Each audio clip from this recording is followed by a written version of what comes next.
En algún lugar de la costa ecuatoriana, un grupo de hombres fuertemente armados vigila el embarque de un gigantesco cargamento de cocaína. Es la noche del 7 de enero del año 2000. Amparados en la oscuridad, depositan los sacos de droga en un barco pesquero. La operación se realiza sin mayores dificultades y es súper vigilada de cerca por Mariano Ospina, uno de los líderes del temido cartel de Cali. Sí, ya son como las 10. Tengo todo coordinado. Ya estamos cargando y creo que nos deben de faltar unas 3 horas. Sin embargo, la sorpresiva aparición de un vehículo altera bruscamente la tranquilidad de la operación. Se respira tensión y nerviosismo. Los hombres del cartel de Cali se sienten descubiertos y apuntan sus armas. Están dispuestos a todo.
El misterioso vehículo sigue avanzando por el muelle y se acerca peligrosamente al punto donde se embarca la droga. ¡Mariano, soy yo! Sin embargo, una voz familiar para Ospina produce de inmediato un profundo alivio. Mariano, amigo, me gusta verte. Se trata de un alto jefe de la aduana local, con quien el cartel de Cali mantiene una antigua complicidad. Una maleta con miles de dólares es la recompensa para el hombre que esa noche les garantizará total impunidad. Veo que los de Cali cumplen sus promesas. Siempre es bueno que los amigos también cumplan las suyas. No te preocupes, no hay una sola patrullera en 100 millas a la redonda. Una vez más, el dinero actúa como llave para el narcotráfico. El embarque ya casi ha finalizado y los hombres del poderoso cartel colombiano tienen el camino libre. Está en marcha una de las más grandes operaciones de droga de la historia. El destino es Europa y Chile será un punto estratégico en la ruta.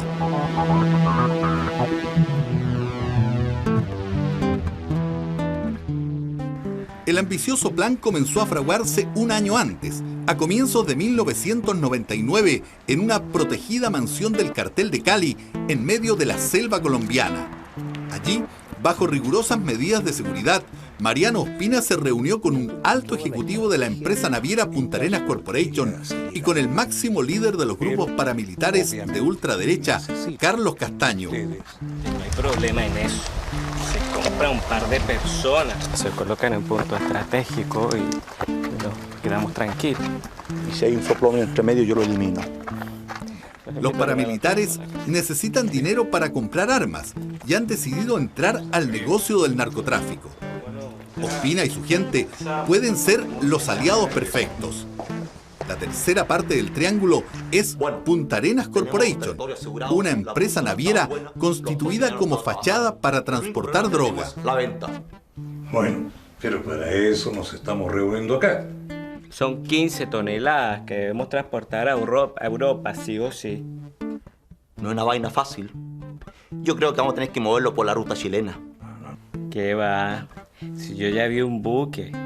Ospina le confirma que están a punto de comprar en Yugoslavia un barco con el nombre de Tiband, una enorme nave que será utilizada para transportar la droga.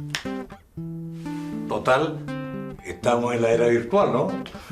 Entonces, salud, mi hermano. La reunión ha sido fructífera. La alianza entre paramilitares y narcotraficantes está prácticamente sellada. En el mes de agosto el Tivat ya había cambiado de dueños. Anclado en las costas de Yugoslavia, el barco fue recibido por Federico Prezzivila, un experimentado capitán colombiano contratado especialmente por la empresa Punta Arenas Corporation. Una de sus primeras misiones era rebautizar el Tivat. Punta Arenas Corporation, la empresa que lo compró, le va a bautizar Nativa. ¿Qué te parece? Bullshit. Tivat es una de las ciudades más beautiful de Montenegro. What is Nativa? Vamos, hombre, no seas mala pulga. Pero más allá del cambio de nombre, a Prezzivila le preocupaba que los antiguos dueños le entregaran el barco en perfectas condiciones y que se reparara a la brevedad un serio desperfecto en una de las calderas. Las calderas las necesitamos urgentemente. Es imprescindible que el barco esté listo lo más pronto posible. El barco estará listo, no te preocupes. But the money. La conversación era cordial. Sin embargo, el antiguo capitán le recordó que aún había compromisos económicos pendientes. Don't worry. Okay. De esta forma, Federico Prezzivila comenzaba a hacerse cargo del barco en calidad de superintendente. Su misión inmediata consistía en asegurarse que la nave estuviera en perfectas condiciones y en cumplir todos los trámites necesarios para el zarpe del Nativa, que luciría bandera panameña. Mientras se despejaban todos los detalles, el barco permanecía anclado en el puerto de Selénica. Las reparaciones demoraban más de lo previsto y Prezzivila intentaba apurar las soluciones con sus patrones en Sudamérica. Los papeles se están tramitando y las calderas deberían estar listas en los primerísimos días. En una de las tantas comunicaciones satelitales se le informó que le enviarían una tripulación de 12 marineros peruanos, comandados por quien sería el capitán de la nave, Amílcar Ávila. El dinero ya está en camino. Que vaya bien, hermano. Igual, hasta la próxima comunicación.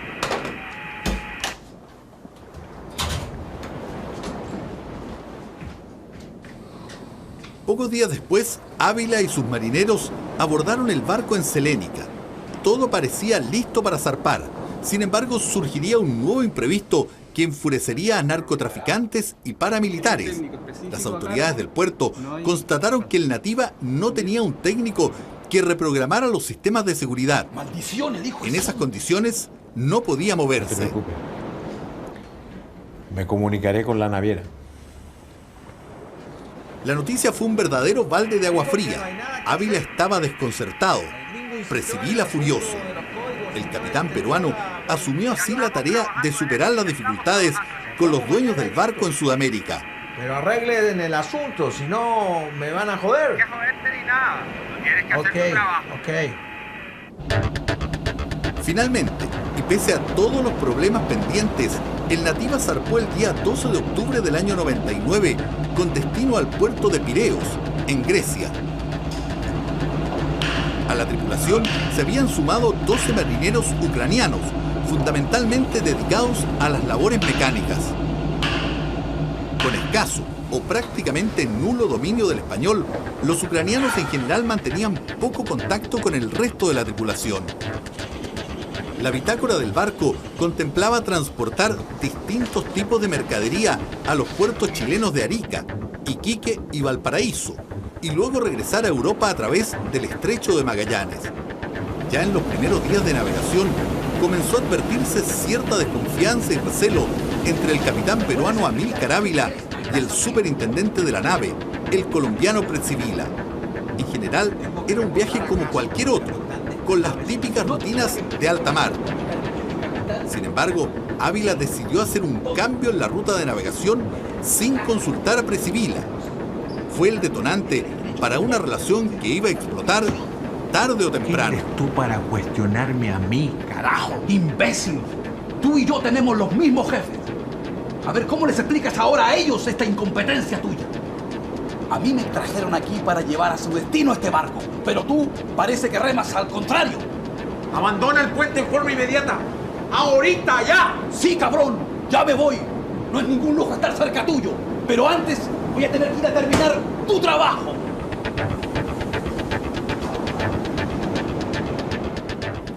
Con una tensión que se hacía cada vez más ostensible, el barco llegó hasta el puerto español de Algeciras.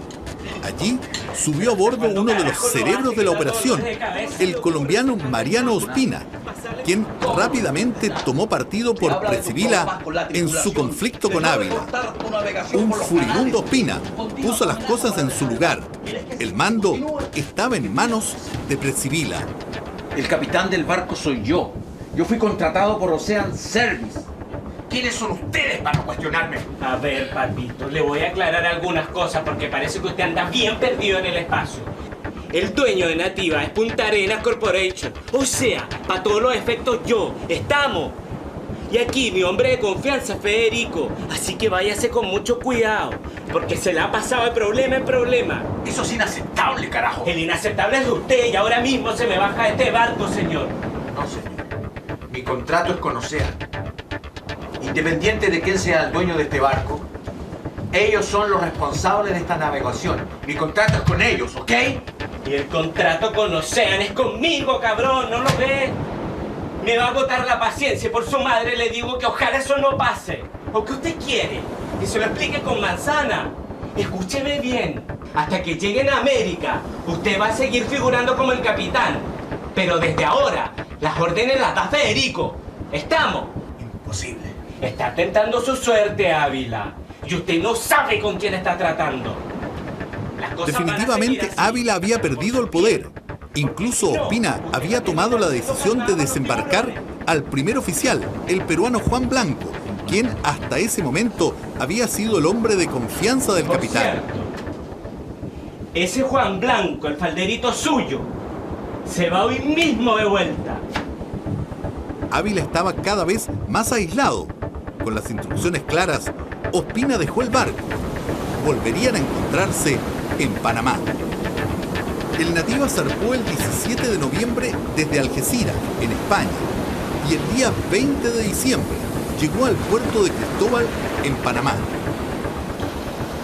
Aquí volvió a subir a bordo Ospina, quien les presentó al nuevo primer oficial, el colombiano Freddy Casalín, y a la cocinera Melania Galvez, una mujer de extrema confianza de Federico Precivila. Bueno, muchachos, falta nos hacías. Mira que vamos a tener que hacer un cambio. Absolutamente no. El único cambio que vamos a hacer es en la cocina. Melania. Señores, buenas tardes. Capitán. Melania Galvis, nuestra nueva cocinera. Los muchachos necesitan nueva cocina, nueva comida. Eso los va a relajar. Bien, pueden retirarse a sus camarotes. Permiso, gracias. Yo creo que tenemos que hacer unos cambios en No la le cocina. demos más vuelta al asunto. Nos quedamos con la cocinera y nadie más. Colombianos de mierda. Después de un día en la ciudad de Cristóbal, el Nativa se dirigió hasta el puerto de Balboa, siempre en Panamá. Supuestamente Federico. ese era el destino final de Precivila. Su misión original consistía solo en trasladar el barco desde Europa hasta ese lugar. Sin embargo, fue convocado a una reunión de urgencia en el club de yates. Allí su compatriota Ospina le comunicaría una sorpresiva noticia. Yo quiero que usted siga al mando del buque. ¿Cómo? No. Espere, déjeme terminar. Vamos a envenenar el Nativa. Necesitamos mover un cargamento bien grande. Yo quiero que usted esté ahí para que lo supervise todo. Pero doctor, no me ponga usted en la olla. Este viaje ha sido una basura soportando a ese Ávila. Ese es un picho incompetente que no sirve para el camello. Además, esto no fue lo que nosotros acordamos. Yo llego hasta aquí.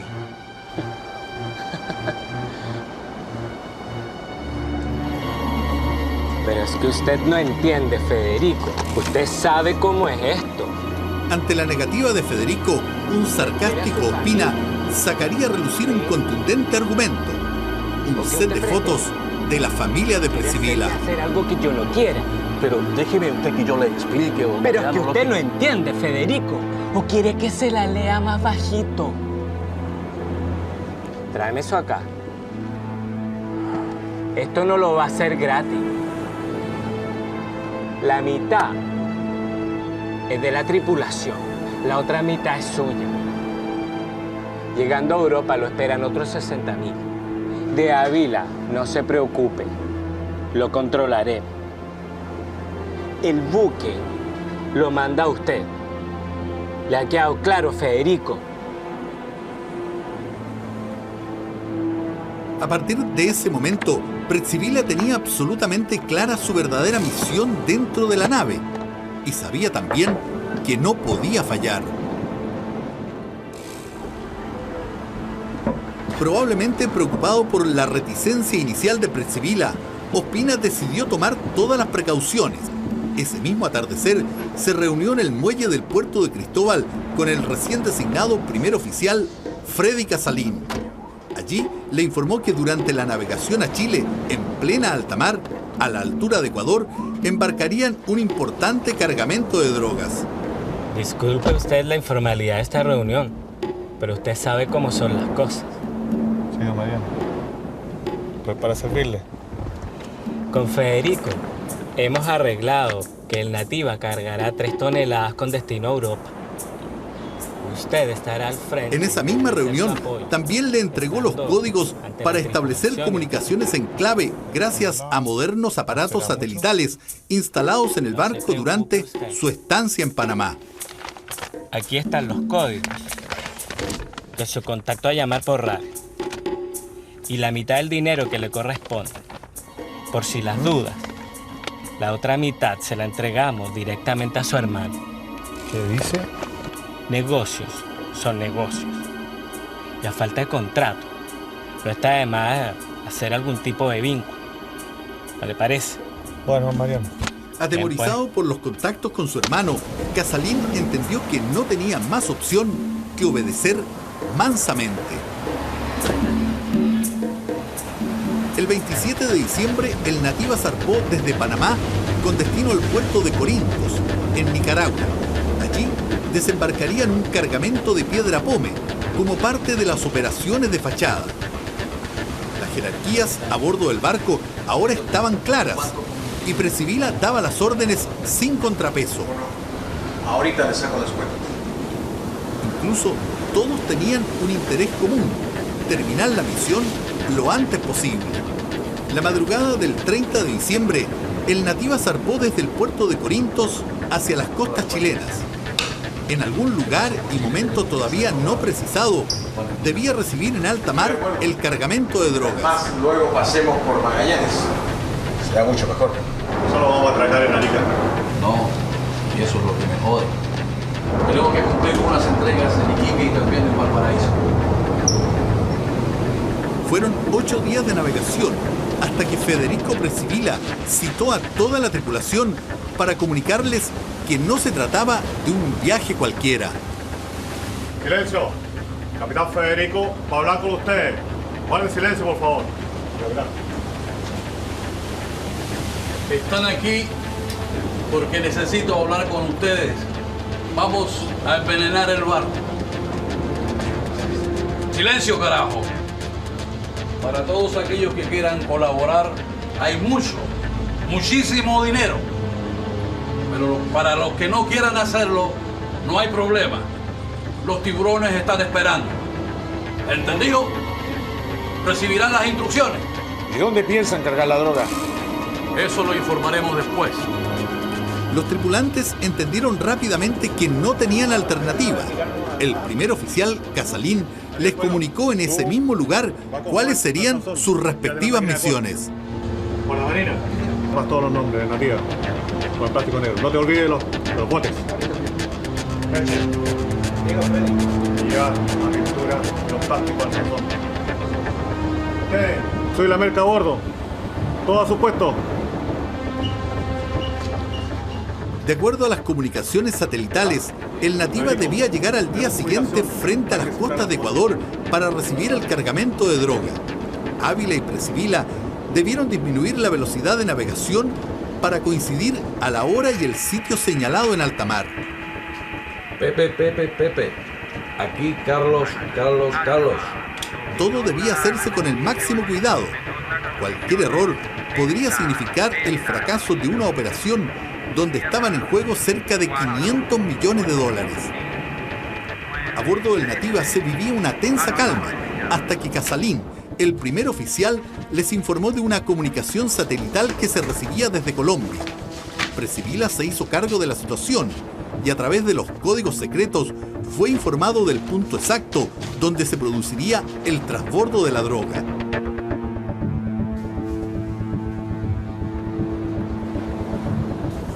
Este es el punto de encuentro. Aquí vamos a hacer el traspaso de la mercancía. Grábalo. ¿Entendido? Ok. Así se llegó a la noche del 9 de enero. Precivila, Casalín y el capitán Amílcar Ávila escudriñaban incesante y nerviosamente la cerrada oscuridad en alta mar.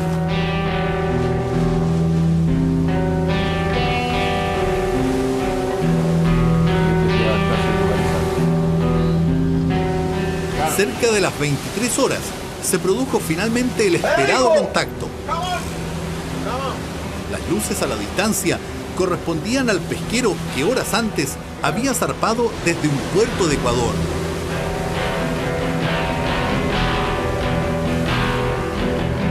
Estamos. Son ellos. ¡Velocidad, dos nudos!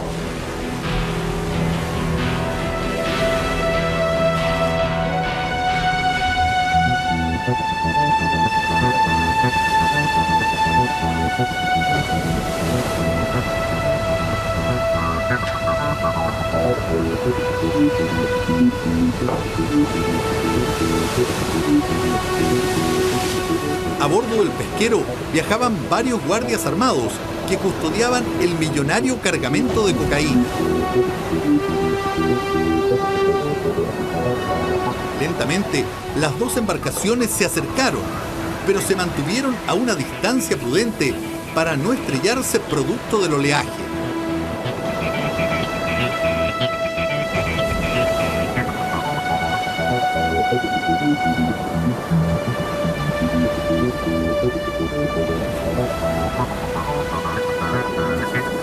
Una de las más gigantescas operaciones en la historia del narcotráfico estaba en marcha, aprovechando el silencio y la oscuridad de una cálida noche en las costas de Ecuador.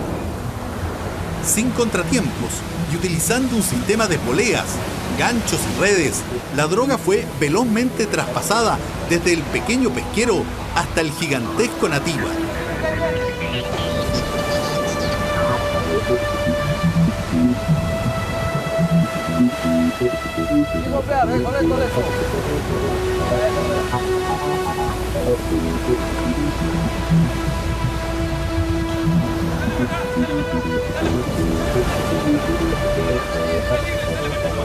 La merca está cargada.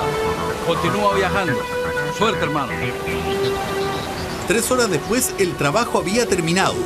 La droga estaba oculta en algún lugar del Nativa y Federico le ordenaba a toda la tripulación desnudarse completamente para que no quedara ninguna huella de cocaína en la ropa, la que luego tendría como destino final el fondo del océano. El trabajo ha terminado. Les recuerdo, para los que cierran la boca hay dinero, pero para los que la abren, solo tiburones. ¿Pero para qué tanto eso? Ténganlo en cuenta. Eso es todo. Una vez concluida la operación, el Nativa siguió navegando hacia el sur y 6 días después llegó a su primer destino en puertos chilenos. La mañana del 14 de enero del año 2000, el Nativa recaló aquí en el puerto de Arica sin despertar ningún tipo de sospechas en las autoridades de esta ciudad. De acuerdo a las bitácoras, el barco tenía como destino final Europa. Sin embargo, tanto aquí como en Iquique, debía descargar varios containers con barras de acero y alambres en rollo, efectivamente importados por empresas de nuestro país. Los trabajos comenzaron a desarrollarse sin ningún tipo de dificultades. Hasta ese momento, todo parecía absolutamente normal. Sin embargo, en horas de la tarde, la situación cambiaría bruscamente. hasta las oficinas de la Gobernación Marítima comenzaron a llegar de urgencia efectivos del OS-7 de Carabineros, de la Armada y de la aduana ariqueña. Eran cerca de las 19 horas y la policía había recibido un informe de último minuto de la DEA, el organismo antidrogas norteamericano. En él se señalaba que el Nativa transportaba un gigantesco cargamento de cocaína. ¿Cómo supuestamente la DEA sabía de este cargamento, René? Bueno, ellos manifestaron de que a través de un seguimiento satelital se habrían percatado de que la motonave Nativa había estado detenida en algún sector en alta mar, en el Pacífico Sur, y que un buque, probablemente un pesquero de alta mar, habría tenido contacto, se habría evaluado de esta nave y habrían estado transfiriendo algún tipo de carga que les parecía altamente sospechosa. Pese a todos sus recursos y tecnología, la información de los norteamericanos era incompleta. No se precisaba el lugar exacto donde estaba la droga y se creía que se trataba de un contrabando de 5 toneladas, desconociendo la real magnitud de una operación de casi 9.000 kilos. De inmediato aquí en Arica se activaron todas las alarmas. Había que actuar con rapidez y contra el tiempo, ya que el Nativa tenía previsto zarpar ese mismo día, a las 11 de la noche. Estábamos muy encima. A esa altura ya eran las 8 de la noche. Eran las 8 de la noche. Y ahora escúchame bien, negro. Ese hijo de Ávila no se baja, ¿entendiste? Mientras tanto, y totalmente ignorantes de la alarma en las autoridades locales, Pretzvila y Casalín tomaban todas las medidas para impedir que el capitán Amílcar Ávila bajara a puerto. Temían que los delatara. Ese conchudo se puede ir en cualquier momento con los bolillos a hablar sobre la América. No, nos denuncia y hasta ahí nomás llegamos. Escucha, Ávila no se baja ni de vainas. ¿Está claro? Sí, mi capitán. Está claro. Son casi las 10 de la noche y falta apenas una hora para que el Nativa zarpe con rumbo a Iquique. Mientras a bordo del barco aumentan las tensiones, los roces y los conflictos entre el capitán peruano Amílcar Ávila y los colombianos Pretzvila y Casalín, en el muelle de Arica, los efectivos del OS-7, junto a personal de la Armada y de la aduana, se preparan para abordar la nave. Los policías chilenos están fuertemente armados y listos para iniciar un plan que ha sido secretamente bautizado como Operación Cojinova. Un cuarto para las 10 de la noche nos reunimos en la Gobernación Marítima y se procedió a formar los equipos de trabajo. Estos equipos de trabajo eran equipos mixtos, iban conformados, es decir, cada equipo iba conformado por un funcionario de aduana, un funcionario de la Armada y uno de Carabineros. Mira, te digo el tiro. Premunidos de modernos equipos y con la ayuda de perros adiestrados en la búsqueda de droga, marinos, carabineros y agentes de aduana abordaron sorpresivamente el barco de bandera panameña. ¿A qué hora suben a la nave, René? Nosotros subimos a las 22:15 horas, 22:20 horas era aproximadamente, cuando abordamos la nave.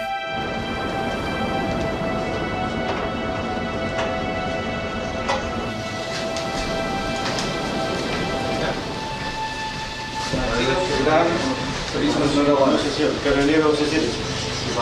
Capitán, tengo en mis manos la orden del Tribunal Aduanero, resolución 58, en la cual señala que existen antecedentes en el Tribunal Aduanero de Arica de que existía algún tipo de mercancías ilícitas a bordo de su nave. Le procedo a leer la orden de allanamiento. De acuerdo a las facultades que tiene el Tribunal Aduanero, ordenado decretar que se practique una orden de visita de fondeo a su motonave Nativa de bandera panameña, la cual se ha iniciado en este minuto. Y agrego, capitán, le dije, ¿usted no tiene nada que declarar? ¿Está seguro que no tiene nada a bordo, alguna mercancía ilícita a bordo de su nave? Capitán, ¿usted tiene algún tipo de mercancía ilícita a bordo de su nave? No, señor. ¿Está seguro? Segurísimo. ¿No hay drogas a bordo? No, señor.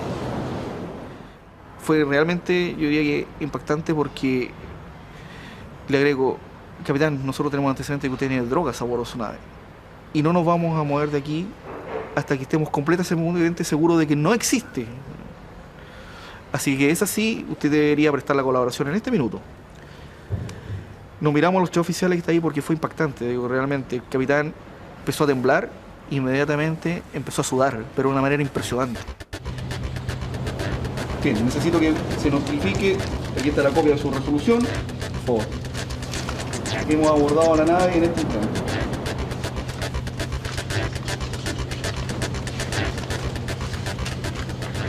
Yo creo que ahí hay una situación muy puntual, o sea, que nos damos cuenta que hasta ese minuto nosotros solamente teníamos información, pero esa reacción nos dio a pensar de que efectivamente la información era fidedigna y que podíamos encontrarnos con una gran sorpresa a bordo.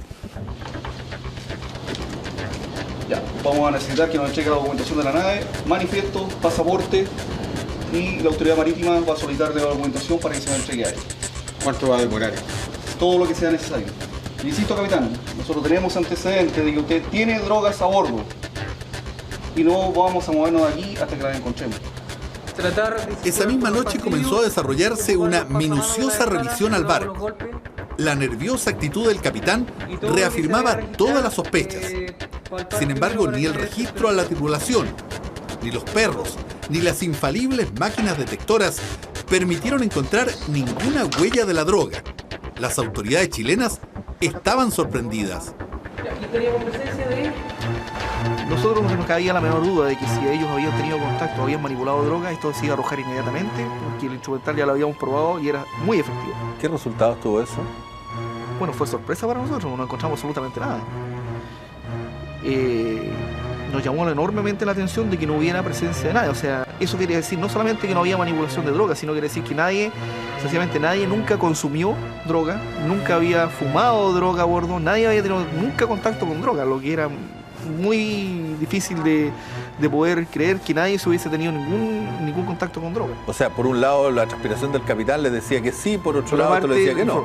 Pero ahí nace un nuevo antecedente. Que inmediatamente los equipos de búsqueda empiezan a informar al centro de comunicaciones de que en cada uno de los camarotes de los tripulantes se encontraba gran cantidad de dinero, especialmente dólares. Y que estos se encontraban ocultos en equipos de refrigeración como el que tenemos acá. Básicamente ellos lo escondían en el lugar del hielo. Ahí venían en bolsas oculto el dinero. Entonces, esto estaba con hielo, con cubos de hielo, y bajo eso tenían ocultos los dólares. Lo que realmente no era natural, una gran cantidad de dólares que andaban manejando. Y no era solamente uno o dos, la mayoría. O sea, que si informaba, a medida que iba pasando el tiempo, iban informando el hallazgo de dólares. ¿Qué cantidad de dólares aproximadamente, Andrés? Lo que pude ver, habían de $100 y venían billetes de $20. Una cantidad más o menos así, no se pudo contar en ese momento. Estamos hablando de miles de dólares, ¿no? Miles de dólares.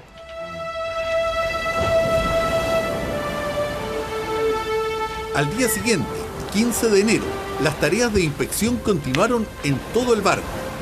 Señor Peche, ¿hace cuánto Los efectivos del OS-7 se concentraron en largos e intensos interrogatorios a los miembros de la tripulación, quienes negaban cualquier conocimiento sobre la droga. Nosotros tenemos información de que este barco trae un cargamento de droga. ¿Qué nos puede decir al respecto? No hay nada, no he visto nada. Pero cerca de ese mediodía, lo que parecía un decisivo hallazgo en el camarote del primer oficial movilizó a policías, marinos y agentes de aduana. Se detectó un doble fondo y se procede a abrir.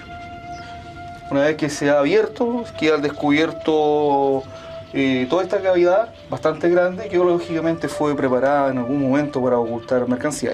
En ese minuto, cuando ustedes se dan cuenta que aquí hay un doble fondo, antes de abrirlo, piensan que aquí está la droga. Naturalmente. Una de las reacciones fue, encontramos el doble fondo, encontramos el lugar donde podría estar. Pero, bueno, no encontramos nada. Finalmente, lo del doble fondo resultó ser solo una falsa alarma. Avanzaba la hora y pese a todos los esfuerzos no se encontraba ningún indicio sobre la droga. El tiempo corría en contra de los efectivos chilenos que no podían retener eternamente el barco en aguas ariqueñas. Había mucho dinero en juego y si fracasaban harían un rotundo papelón e incluso podían exponer a la aduana chilena a acciones legales de parte de los propietarios de la nave. Cada rincón del Nativa era revisado minuciosamente, pero los esfuerzos eran infructuosos.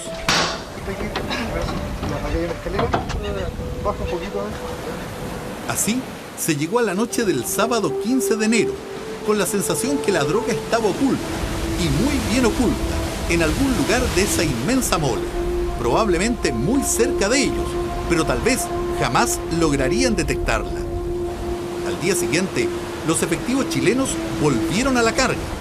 Por razones de espacio en el muelle, el barco había sido enviado a la gira, lo que de alguna manera dificultaba las maniobras de búsqueda. Sin embargo, esa mañana de domingo, los efectivos del OS-7 parecieron encontrar un sorpresivo aliado. Sin reconocer que la droga estaba a bordo, Federico Presivila, el superintendente de la nave, les aconsejó buscar en las bodegas del Nativa. Las tres, ¿ya? Y la otra, en el sector centro, nunca bajo ningún concepto. A raíz de eso nos llevó a varios lugares del buque. Obviamente jamás encontramos nada.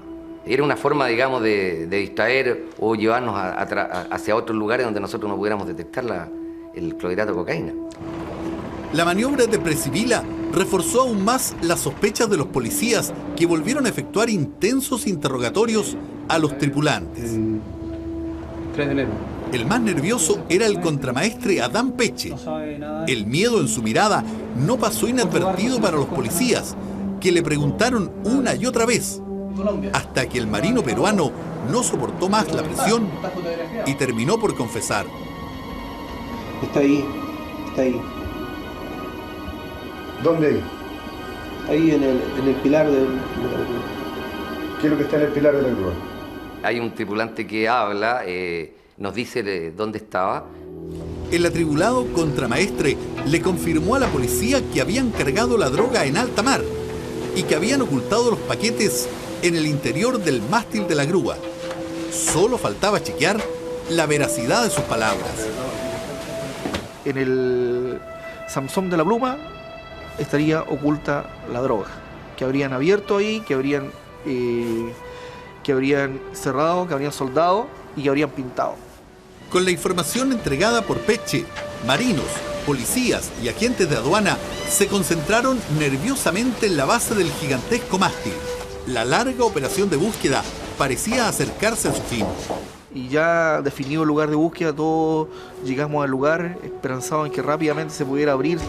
En la base del mástil, los efectivos chilenos comprobaron que debajo de una reciente capa de pintura se advertían las huellas de un disimulado trabajo de soldadura. Y que si uno hacía un análisis desde el exterior de la nave, había 2 pinturas, o sea, 2 elementos dentro del buque que habían sido recientemente pintados, y que eran los sanzones de la pluma y el nombre del buque. El nombre del buque dice Nativa, pero debajo del nombre dice Tibat. Entonces aquí ya como que el choclo se desgranó. Faltaba solo el tramo final. Sin embargo, no todo sería tan rápido. Necesitaban la mano de un especialista para reabrir el forado. Era domingo en la mañana y un modesto soldador ariqueño fue llevado de urgencia y sin mayores preámbulos a bordo del Nativa. De inmediato, y ante las expectantes miradas, comenzó a trabajar. Después de 3 días de trabajo, cansado, lo único que esperábamos que el lugar efectivamente estuviera la droga. Y minuto a minuto, como se iba produciendo el corte del soplete, la tensión, la adrenalina iba girando.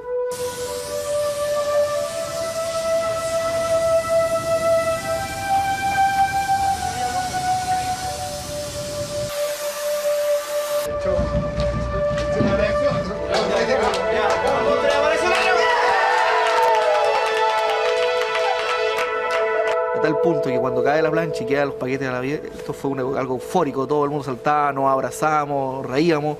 Luego de 3 días habíamos logrado por fin dar con la droga, aun cuando no sabíamos qué cantidad había, pero estaba ahí. De hecho, vino el segundo momento de tensión, donde empezamos a hacer las pruebas de campo. La primera prueba de campo, resulta positivo. Espectacular. Positivo. Encontrar la droga en el Nativa era como encontrar una aguja en un pajar. Más aún, el tiempo jugaba en contra. Por eso, la confesión del contramaestre Adán Peche resultó un verdadero alivio en medio de una búsqueda que se tornaba cada vez más compleja. Todos coinciden en señalar que la clave estuvo en el exhaustivo interrogatorio, que terminó por derrumbar al abrumado marino peruano. El cargamento estaba oculto exactamente en este lugar, el mástil de la grúa, una enorme estructura de acero de unos 40 metros de alto y un diámetro aproximado de 3,5 metros. En plena alta mar, los colombianos Juan y Daniel Cuero, utilizando un equipo de soldadura, abrieron este forado o ventana de 63 centímetros de alto y 62 de ancho.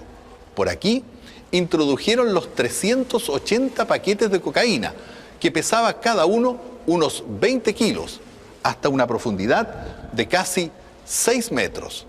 Parecía el escondite perfecto. Venía con dibujos de animales, habían simbología. ¿Se suponía que eso identificaba al destinatario? Al destinatario, claro. ¡Huiche, huiche, que está roto!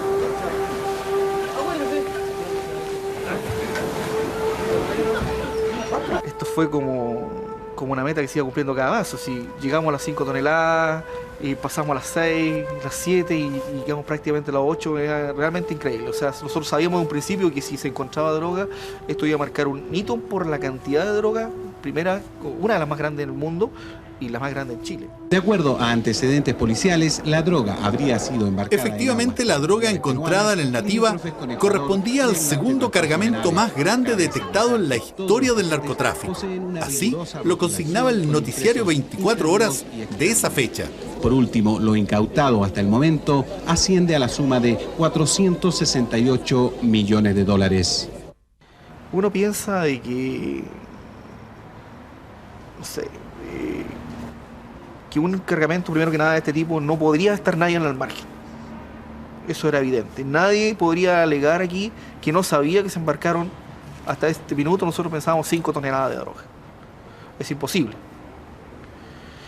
Que tenía que haber cierto grado de participación, de cuál más, cuál menos, pero había un grado de participación. Y nosotros quienes escuchamos, o quien me tocó escuchar a mí, fue el capitán. ¿Realmente usted nos puede explicar qué situación ocurrió siendo usted el capitán de este barco? El capitán se quebró, lloraba, y él señalaba reiteradamente que estaba en peligro su familia, que él estaba amenazado, que tenía amenazado a su familia y que no le quedaba otra alternativa que cooperar. Que en el fondo, que en el barco no era él el que mandaba. Estas imágenes exclusivas corresponden al interrogatorio realizado por los efectivos del OS-7 al capitán de la nave. En él, el peruano Amílcar Ávila señala que actuó obligado, producto del miedo. Bueno, tuve temor.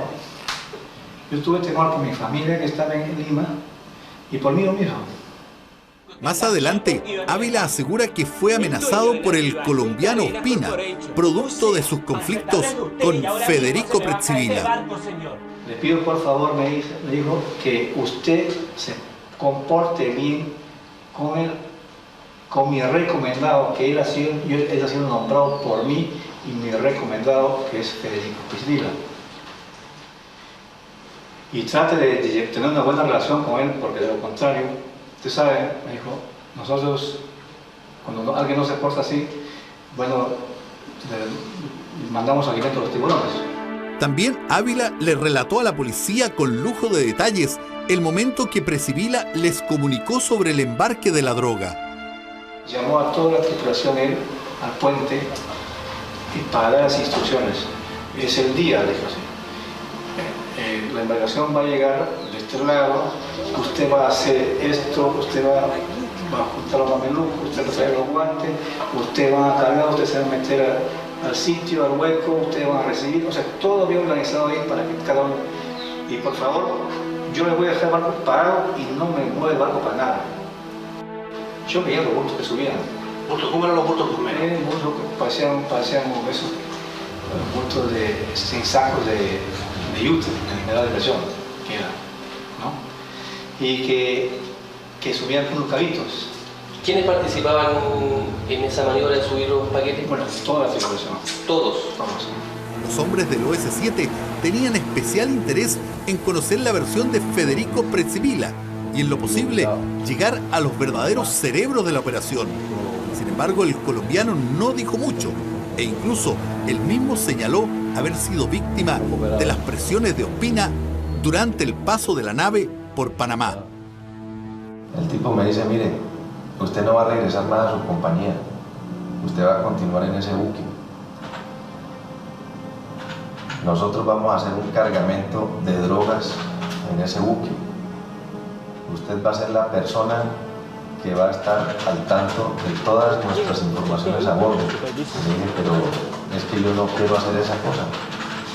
Me dice, nosotros no estamos preguntando si usted quiere o le gustaría. Sacó una foto de mi señora con la hija. ¿Usted conoce a estas personas? Sí. ¿Quiénes son?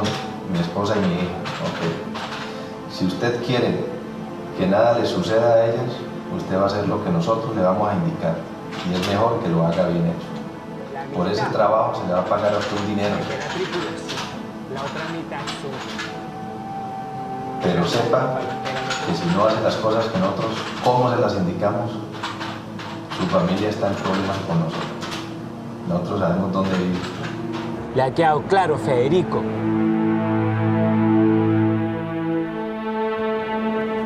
Ellos me dicen, en el tubo del jumbo, en el costado de babor, usted va a romper y va a hacer un hueco aproximadamente de 1 metro por 1 metro, y ese hueco lo debe de hacer más o menos a 1 metro de la cubierta, y en ese espacio va a caber la cantidad. Le digo, ¿pero qué cantidad? Y me dice, no, es en una esquina así, un poquito, eso no tiene ningún problema, va a entrar ahí. Me dice, ok, y tiene que pintar y tienen que hacer las cosas como se debe hacer para que no queden rastros en ese lugar. Uno de los elementos del Nativa que más llamó la atención de los efectivos chilenos fue su moderno equipo de comunicaciones, que fue instalado durante su paso por Panamá. Los dueños de la droga no dejaban ningún detalle al azar. Este buque contaba con fax de última generación, teléfonos satelitales, equipo de navegación muy sofisticado de última generación, que no estaba muy acorde con el tipo de buque que estábamos inspeccionando. ¿Y qué sentido tenía tener tanto despliegue de tecnología de última generación? Bueno, una de las razones comprobadas después de que era la comunicación permanente que mantenían con las organizaciones que estaban financiando todo este cargamento. Bueno, el barco zarpa de Panamá hacia Corinto, y a partir de ese momento todos los días hay contacto por ese equipo, ¿no? ¡Imbécil! En su declaración ante la policía, Prezzivilla también se refirió al conocimiento que tenía el capitán Amílcar Ávila sobre la operación. No, el capitán sabía lo que estaba haciendo. Todas las personas que estaban en el buque sabían a qué iban.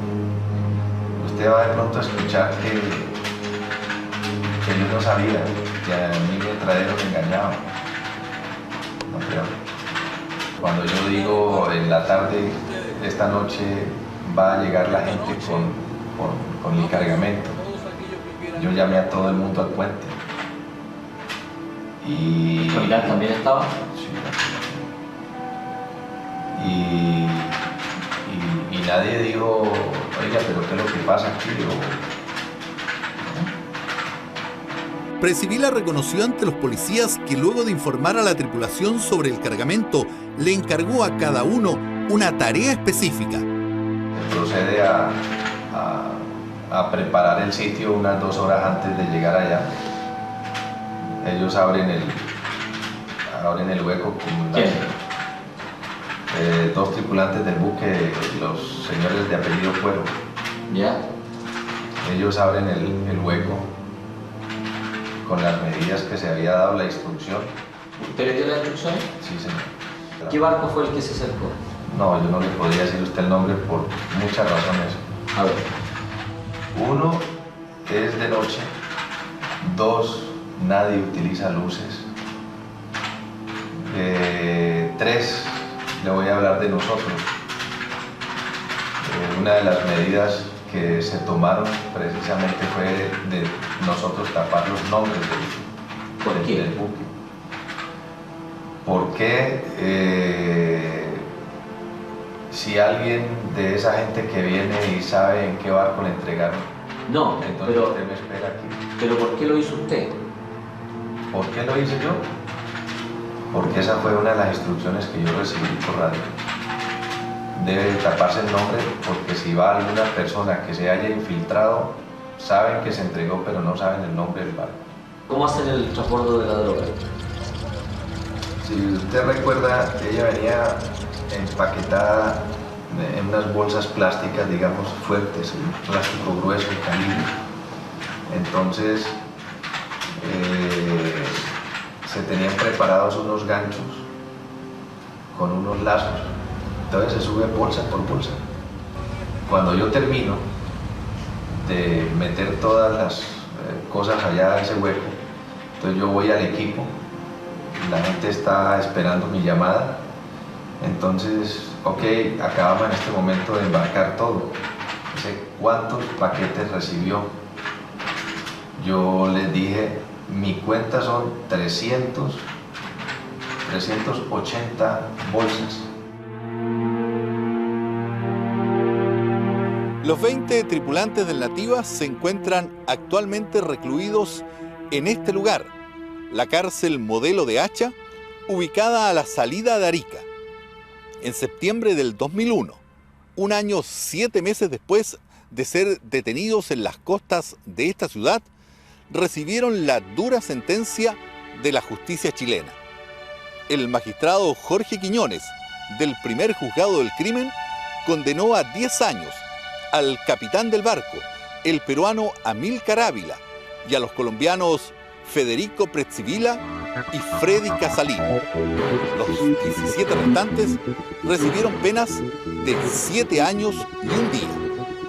Así terminó para los hombres del Nativa un ambicioso plan, un sueño que para ellos debía culminar en Europa, con un suculento botín de miles de dólares en su poder, pero que paradojalmente tuvo como destino final esta cárcel, contemplando el desierto más árido del mundo, con las manos vacías y sin un peso en los bolsillos. El único miembro de la tripulación que aceptó dar entrevistas fue el ucraniano Sergei Eremev, jefe de máquinas del Nativa, actualmente a cargo de uno de los talleres mecánicos de la cárcel, y hablando un dificultoso español, Sergei proclamó su total inocencia. Yo trabajo a la máquina, por eso yo no lo vi, el paquete, no, otra cosa, yo no lo vi. Y no puedo decir nada sobre eso. Sala máquina, 4 pisos abajo. ¿Y en qué momento te enteraste tú que el barco traía droga, Sergei? Aquí. ¿En Arica? Sí. Ellos siempre dijeron, nosotros no teníamos idea de esta operación. Nosotros somos marinos, somos maquinistas, somos profesionales, fuimos contratados, cumplimos nuestra misión. Cuando se produce esta información de que iba a haber un transbordo de una nave pequeña a una nave mayor de unos bultos, nos dijeron suban a la cubierta, ayuden a subir la carga. Ayudamos a subir la carga, nos ordenaron de vestirnos y bajar a nuestros camarotes. ¿Tú te declaras inocente en este caso? El barco tiene droga, entonces culpable, pero yo no buscar esa droga, no comprar y no vender. Entonces, ¿cómo? ¿Inocente o culpable? Yo buscar trabajo como ingeniero mecánico, nada más. En definitiva, nunca se supo exactamente quiénes estaban detrás de la gigantesca y millonaria operación. Los dueños de la droga desaparecieron y el Nativa quedó totalmente abandonado en Arica. ¿Los dueños del barco nunca reclamaron la propiedad de este? ¿Se hicieron humo? Mire, la verdad es que, como anécdota se podría decir de que cuando se inició la visita de fondeo y esta se prolongó a las 24 horas, la aduana recibió muchas, entre comillas, amenazas respecto a la demora en la operación. Inclusive nos amenazaban el tribunal con demandas con abogados de Estados Unidos por los daños que estábamos causando al retener la nave. Pero una vez que se efectuó el hallazgo, nunca más se supo de la organización que estaba detrás de de este barco. Anclado a 2 millas de la costa de Arica, hoy el destino del Nativa es incierto. El Ministerio de Bienes Nacionales, que lo tiene a su cargo, pretende venderlo en una suma cercana a los 4 millones de dólares. Sin embargo, el paso del tiempo ha sido implacable con esta gigantesca embarcación, produciéndole un evidente deterioro. Algunos interesados han llegado a ofrecer sumas que oscilan entre los 500.000 y $1 millón. Sus propietarios se fumaron completamente, abriendo aún más interrogantes. Por ejemplo, ¿quiénes eran los financistas o cerebros de esta operación? ¿A dónde o a quiénes estaban dirigidas las 9 toneladas de cocaína? Las investigaciones posteriores han apuntado nada menos que a Carlos Castaño, el poderoso jefe de los grupos paramilitares de ultraderecha en Colombia, e incluso el gobierno de Estados Unidos solicitó su extradición a raíz del hallazgo ocurrido en esta nave. Mientras se resuelve su futuro, el barco permanece aquí, quieto, como un testimonio flotante o un símbolo de la dura e interminable lucha contra el narcotráfico. Y algunos piensan que en medio de esta soledad y abandono, el Nativa oculta todavía muchos secretos.